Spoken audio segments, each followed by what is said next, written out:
à d'autres actionnaires. C'est-à-dire l'entreprise ne vend pas ses actions. Tu vois, sur le marché, il peut arriver que le commerçant A n'est pas venu aujourd'hui, il n'a pas de produit à vendre. Donc sur le marché financier, le marché boursier, c'est pareil. Justement, sur le marché, aujourd'hui, peut-être Facebook ne vend pas, c'est Mercedes qui vend des actions. Et qui va être forcément actionnaire de Facebook. Alors qu'est-ce qu'on va faire? Le gars fait, il rencontre, il veut forcément être actionnaire. Parce que, selon ses analyses, d'ici quelques moments, il y a une embellie qui va s'opérer. Il veut en bénéficier. Alors il va aller auprès des différents actionnaires. Personnellement, lui, j'aimerais acheter des actions de telle entreprise. Et quand c'est comme ça, il faut proposer un prix au-delà du prix du marché. Alors quand la personne fait ça, il faut prendre les choses. Il y a plus que comme vous avez parlé, prendre le contrôle. Donc il finit par prendre finalement le contrôle de toute l'entreprise. Il achète les actions. Ou il peut attendre les OPA, on va voir les OPA après, les offres publiques d'achat. Très bien. Un autre tiret.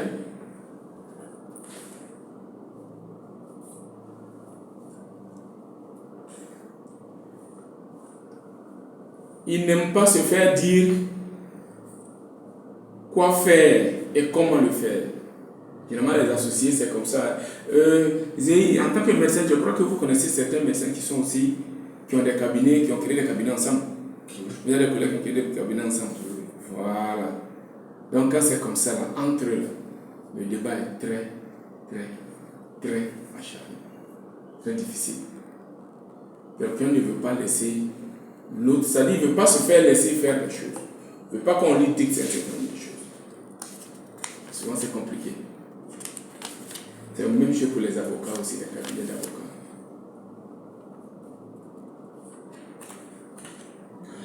Il n'aime pas se faire dire quoi faire et comment.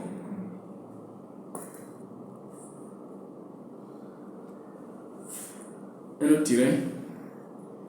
Les membres ont les mêmes intérêts. C'est-à-dire, ils ont les mêmes intérêts, qualifications et compétences. Ce sont tous des avocats, ils sont tous des agronomes, ils sont tous des médecins, et ainsi de suite. Ou bien des commerciaux.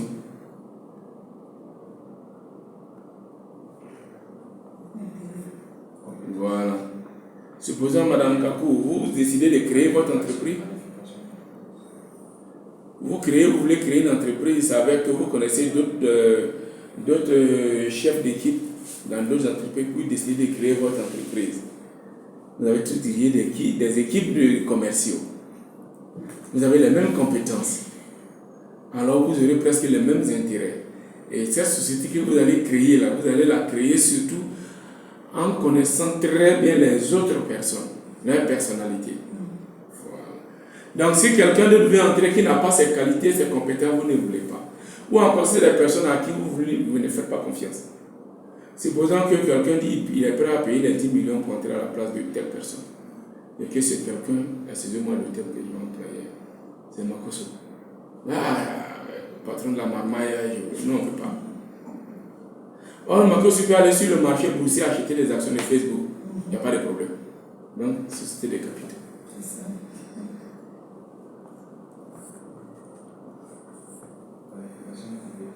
Voilà, donc je disais, les membres ont les mêmes intérêts, qualifications et compétences. C'est bon?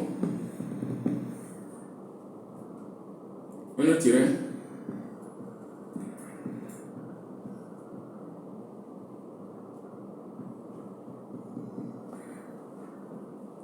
Apprécie le travail d'équipe.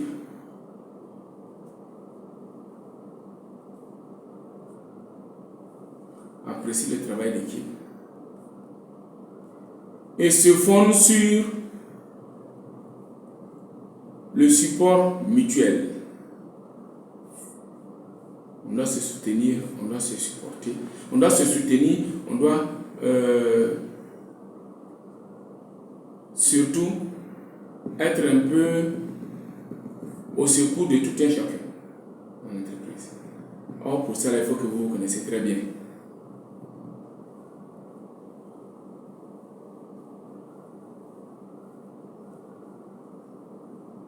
C'est bon? Un autre tiret.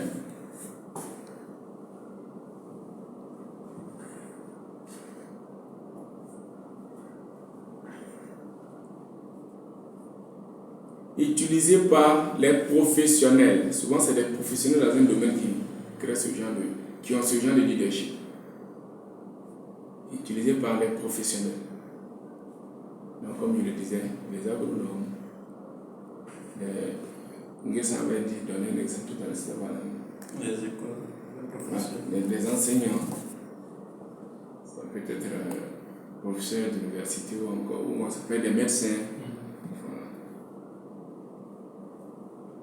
Je crois à la Palmyre, il y a un garage automobile qui a été créé par des jeunes Ivoiriens, c'est vrai, mais des gens qui étaient tous des mécaniciens aussi en Occident, mais le modèle qu'ils ont créé là est vraiment révolutionnaire.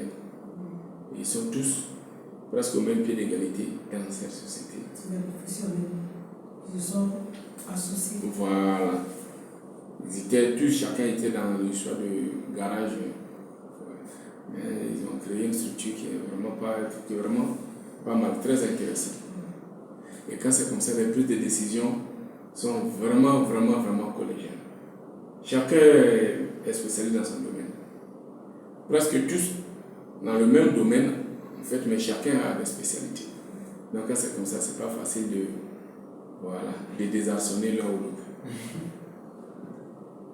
Donc ici, là, la manipulation ne passe pas. Bon. La dictature ne passe pas. Ok, donc on va terminer par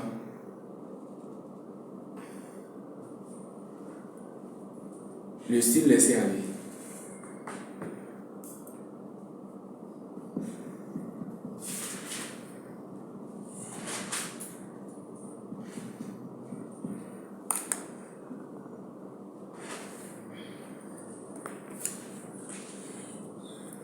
On va aller par tirer. Hein. Chaque membre agit à sa façon.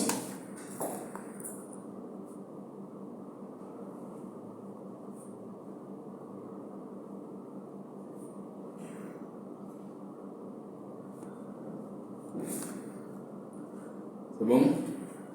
Chaque membre agit à sa façon. Un autre tiret.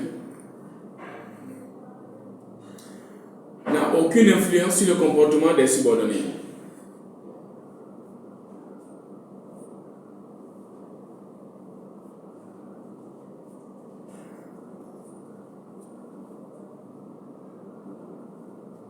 Aucune influence sur le comportement des subordonnés.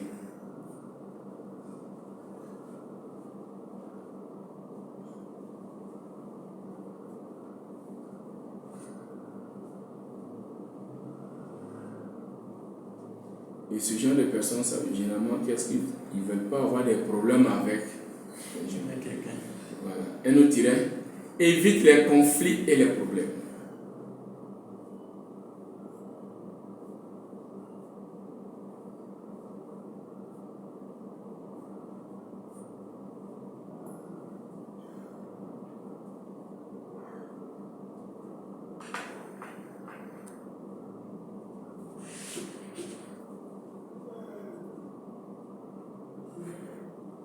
Nous tirons.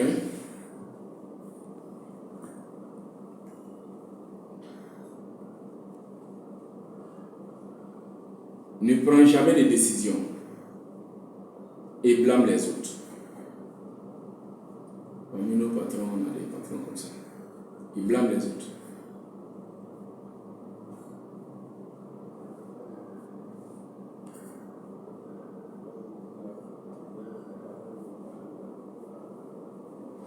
Mon premier poste, en entreprise, il y avait affaire à un patron un peu comme ça. Ah, mais tout le monde me voit ici, tout le monde ainsi de suite. Je vois ce que je peux faire. Après le diagnostic, je me rends compte que c'était lui le problème de la structure, de sa propre structure.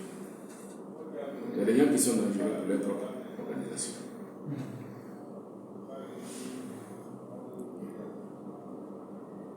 Un autre tiret. croit qu'il est impossible, c'est-à-dire il croit qu'il est impossible d'obtenir un bon rendement avec ses subordonnés.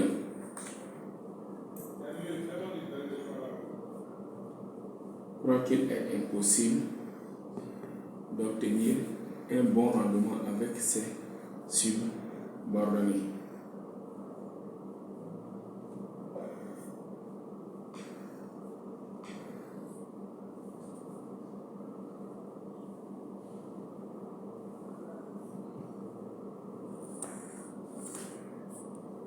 Je crois qu'il est impossible d'obtenir un bon rendement avec ses subordonnés.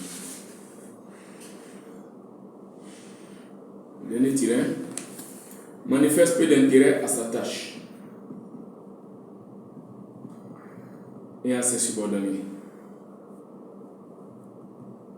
Manifeste peu d'intérêt à sa tâche et à ses subordonnés. On a eu à voir ça beaucoup dans le cas d'une société où les jeunes là n'ont pas connu cette société. Air Afrique. Elle n'a pas connu Nguessan apparemment, peut-être les deux là-bas Air Afrique. Ce dernier jour. Comment? Dans les derniers jours de Air Afrique. Voilà, justement, les derniers jours de Air Afrique. On avait vraiment ce problème-là. Puisque c'est une entreprise qui appartenait au chef d'État. Chacun est chef d'État et c'est eux qui décident. Donc il y avait problème. Donc finalement, il y avait laissé aller. Donc si bien que quand Air Afrique, d'abord les membres de chaque président, les membres de son gouvernement, les membres de sa famille, madame, les enfants, tout, chacun voyageait gratuitement. Il y avait des laissez-passer. Maintenant, dans le gouvernement aussi, dans chaque pays, pour le cas de la Côte d'Ivoire, à l'Assemblée nationale, les députés aussi, tout cela voyageaient. Les femmes. Maintenant, c'est les enfants des députés. Là, au moins, il y avait des réductions. Préfet, sous-préfet, ainsi de suite. J'ai compris. Vous avez compris que ça n'a pas pu prendre. C'est normal que ça. Qui va payer finalement? Justement, donc Air Afrique décollait, c'est rempli, toutes les places sont occupées, mais la recette est nulle. La recette est nulle. Souvent, tu te retrouves que tu es l'une des rares personnes qui ont payé entièrement.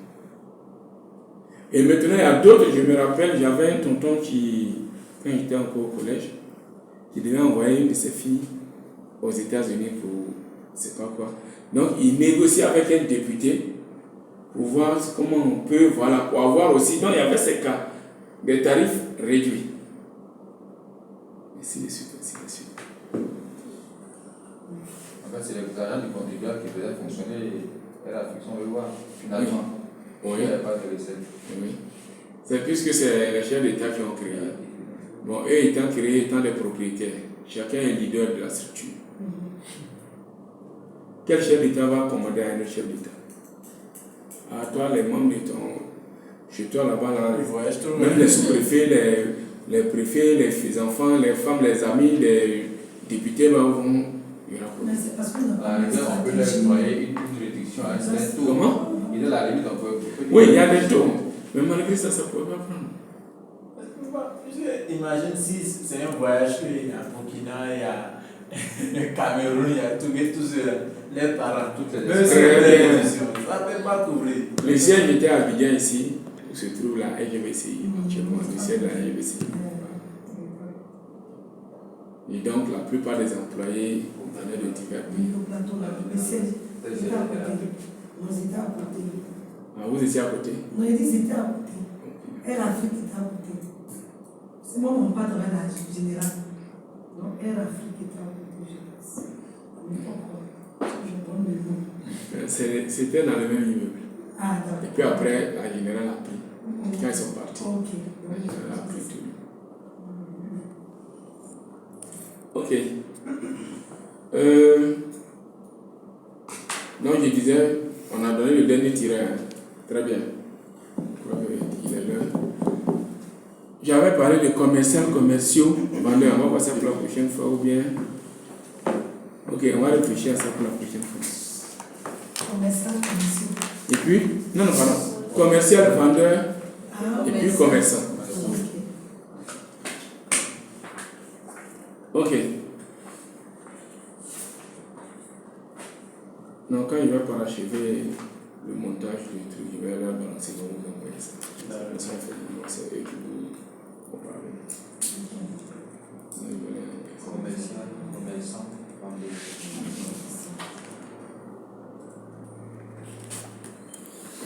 Ok, merci bien. Lui, sa batterie est déchargée là-bas. Comment? Ah oui, oui, oui. Ah, ben,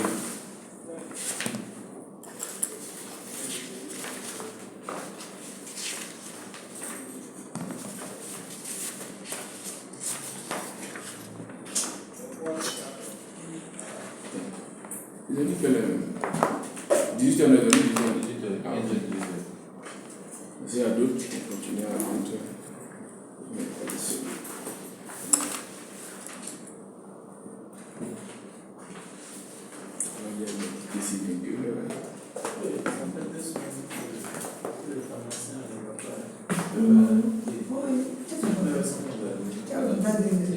Comment? Il y a un pharmacien, ça fait 2 séances qu'on a fait.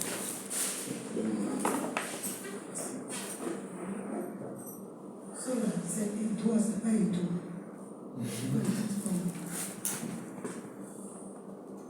Les pharmaciens aussi, ce module-là le concerne beaucoup. Et généralement, ils sont propriétaires de leur structure. Et c'est eux qui gèrent. C'est un peu le problème dans les entreprises dans le domaine médical. Le vrai problème, c'est eux qui peuvent créer. Dans le domaine médical, pour créer un cabinet médical, il faut forcément. Et donc, tu ne peux pas donner ça en héritage, à condition que ton enfant soit médecin. Sinon, c'est difficile. Donc, avocat aussi, c'est pareil aussi. C'est un peu compliqué. Notaire aussi, c'est pareil. Mais bon, mais les non-médecins, avant c'était forcément des médecins. C'est-à-dire,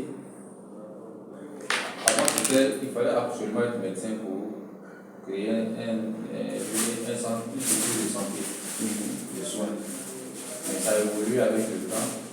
Le promoteur peut ne pas être médecin. Ah, d'accord. C'est celui qui est reconnu au niveau du registre du commerce. Comme promoteur peut ne pas être médecin. Il peut venir ses capitaux avec le projet. Mais la responsabilité médicale au niveau de l'autorité de la santé, il faut un médecin qui soit reconnu comme responsable de tous les actes qui vont se faire dans le centre. De sorte à répondre, à rendre compte s'il y a un problème, s'il y a des dysfonctionnements. Parce que le secteur est réglementé.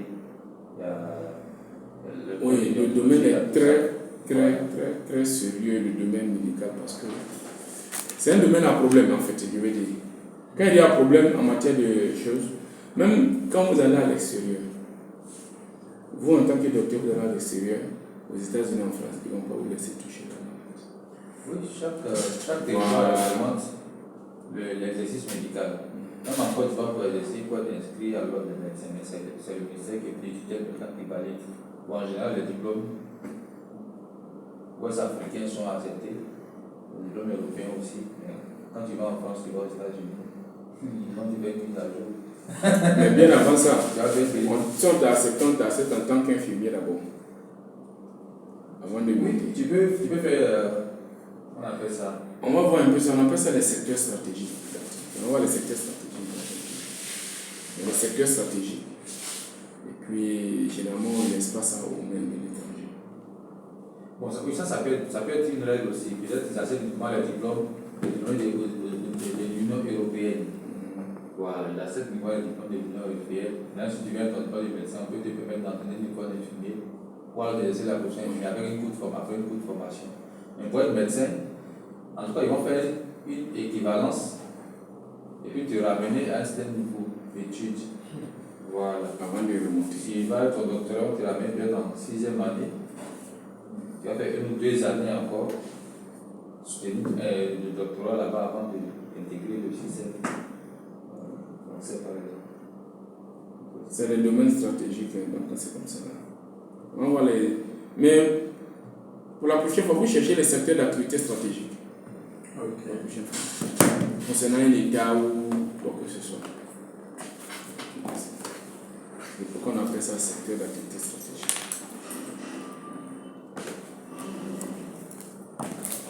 Et en plus de ça aussi, vous cherchez la différence entre un secteur d'activité, une branche d'activité et une filière d'activité. Vous entendez filière café, cacao, filière ceci, filière cela. Branche d'activité, secteur d'activité.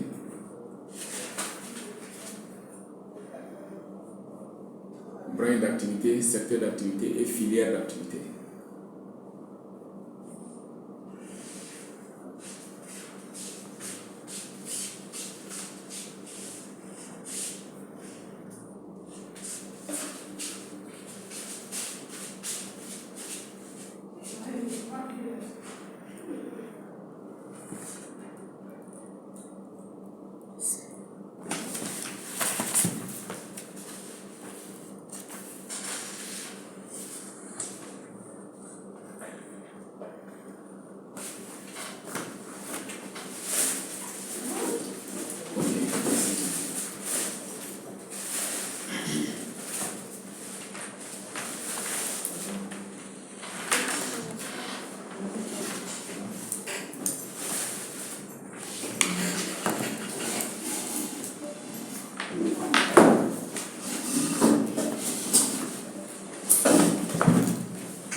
Ok, d'accord. Monsieur connaît, non, vous avez... Oui, je connais ça. Je n'ai pas demandé le nom. Oui.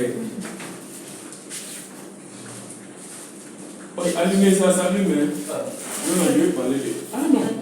Oui, voilà, ça c'est allume. Vous avez vu, hein, on a un seau qu'ils ont mis de l'autre côté là.